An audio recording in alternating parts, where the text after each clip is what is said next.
paz de Jesus a todos que nos assistem. Hoje nós vamos refletir sobre o texto do Evangelho de João, capítulo 10, versículo 10. Esse é o texto base da nossa reflexão. É possível ter vida em plenitude? O que é isso? Nós vamos falar sobre essas questões.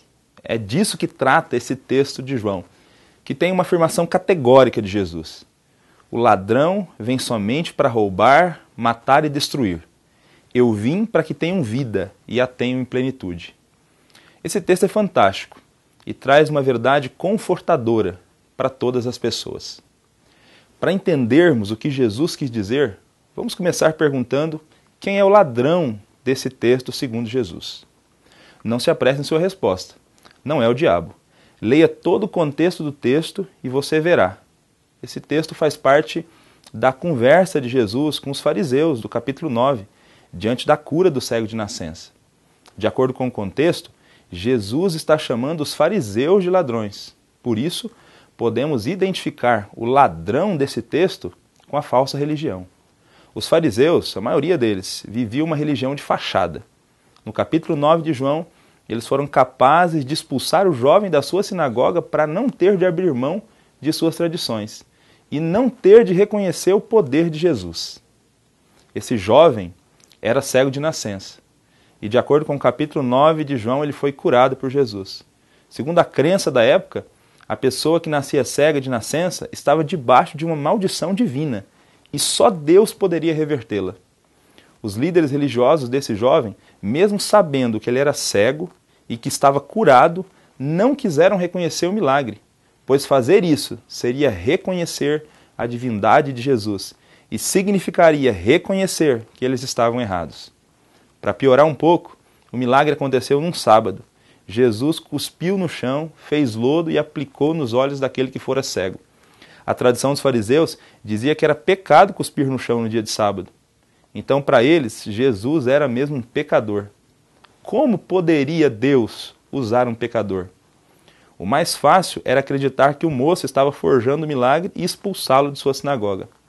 Foram procurar os pais do garoto, e nem eles quiseram defendê-lo, pois sabiam que se confessassem que Cristo era Senhor, também seriam expulsos da sinagoga a exemplo de seu filho. Viu o quanto a falsa religião é danosa? Ela divide até famílias.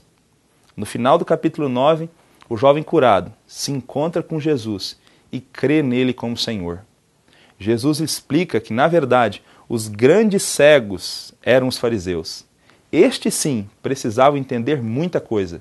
Eles eram os ladrões que entravam no aprisco não pela porta, mas por outra parte. Diferente da falsa religião que oprime, escraviza, destrói, mata, Jesus veio para nos dar vida e vida em plenitude. Não é uma vida de qualquer tipo. É a vida que Deus sempre quis que vivêssemos. Uma vida plena de significado.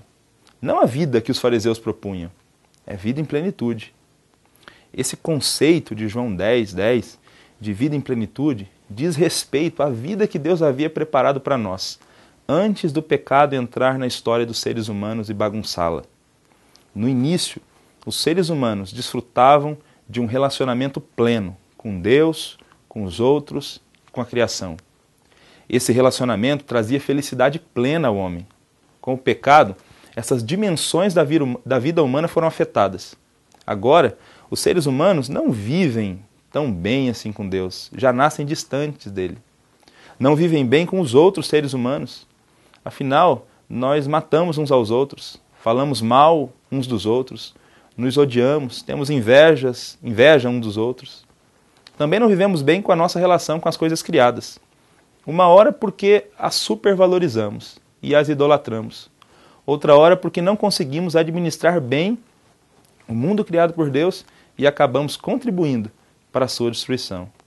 Então, o pecado bagunça a vida humana em diversas áreas.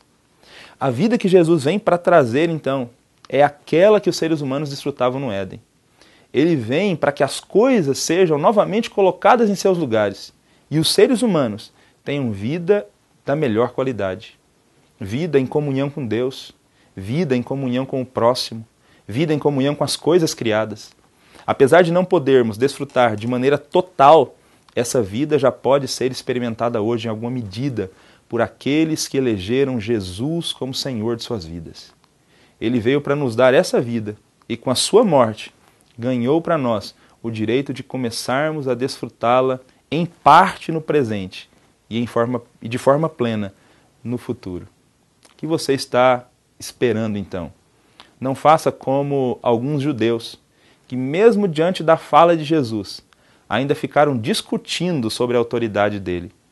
Uns achando que ele era um endemoniado, e outros o defendendo, dizendo que endemoniados não podem curar cegos.